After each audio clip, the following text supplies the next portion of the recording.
bigla siyang malambing or irritable. Wala yan, Toyo.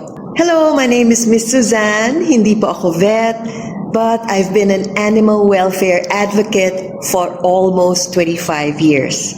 I also had an international NGO that helps uplift the lives of Philippine dogs. Female dogs go through hormonal changes as well. During in heat, nagkakaroon siya ng shift sa kanyang emotions. So what will you do? Give them rest and give them calm reassurance. Forcing obedience during this phase adds to their stress. So wag mo sila i-force kung ano ang gusto mong gawin. Example, gusto mong palaruin sila or gusto mong tumakbo sila pero ayaw naman nila. This adds only to their stress.